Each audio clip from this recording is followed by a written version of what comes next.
So I'm here with Nicola from Metagenics.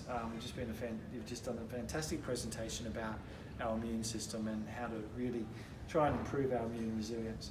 One of the common complaints that I see a lot of, I have a lot of clients coming in that just get sick all the time. Mm-hmm. You know, they seem to be no sooner over a cold or flu or a virus and they're getting sick again.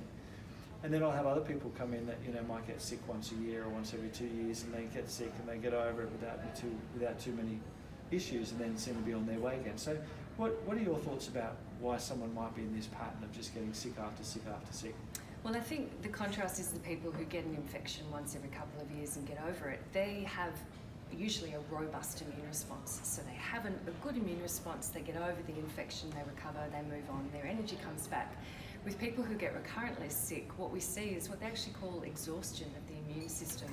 So your immune system doesn't get to the point where your T cells, which we need to fight infection, mature enough to actually do that, to fight and kill pathogens. So these people don't recover well, and they're not mounting a good immune response, and B, they're not able to actually resolve the infection as well. So it's why they're so susceptible. And you were saying that when we get an infection, when an infection comes into our body, our innate immune system mounts a response, mm-hmm. and then our secondary immune system kicks in, and then finally we should have the memory stage. Exactly. So with these people that are getting these recurrent infections, they're not getting the memory. That's exactly right, yeah. The T cells aren't remembering. Memory T cells aren't remembering that virus for if they come across that virus again. Yeah, exactly. So it's that memory that we need to promote. So promoting that immune surveillance so we can detect pathogens and deal with them.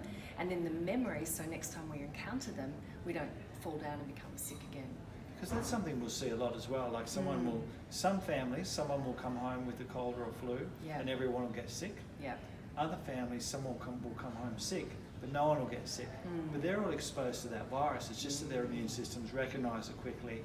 Maybe it's been based on a previous infection they've dealt with, and they don't even know they've come in contact with it. So these viruses are around us all the time, but it's and particularly worse in winter, but it's our immune system, how robust or resilient our immune system is, that makes a difference. That's right. So for someone coming in that's getting sick after sick after sick, what are some of the things you'd recommend to try and help their immune system recover or help them to develop these memory T cells? I guess what you want to do is really strengthen that initial response, and so there are a lot of really interesting mushrooms like shiitake, reishi, I love the coriolis, mushrooms, anything to do with the immune system. Fantastic, and particularly for those people who get recurrent infections and consistently sick, the mushrooms actually stimulate the immune system to mount a better immune response, and then also switch or put the brakes on the immune system so they can actually recover and move on. So it helps to mount that initial response and then helps to resolve the immune system's response. That's just fantastic. Yeah. And there's so much more research coming out about the mushrooms as well. So, and I'm finding that in practice that with some of the really great mushroom formulas we use, they really have a deep effect on really balancing that immune system. They do. They're really supportive, and they stimulate that memory as well. So, and help recover from exhaustion, which is what those people are facing. Thank you so much, Nicola. You're welcome. Thanks, Peter.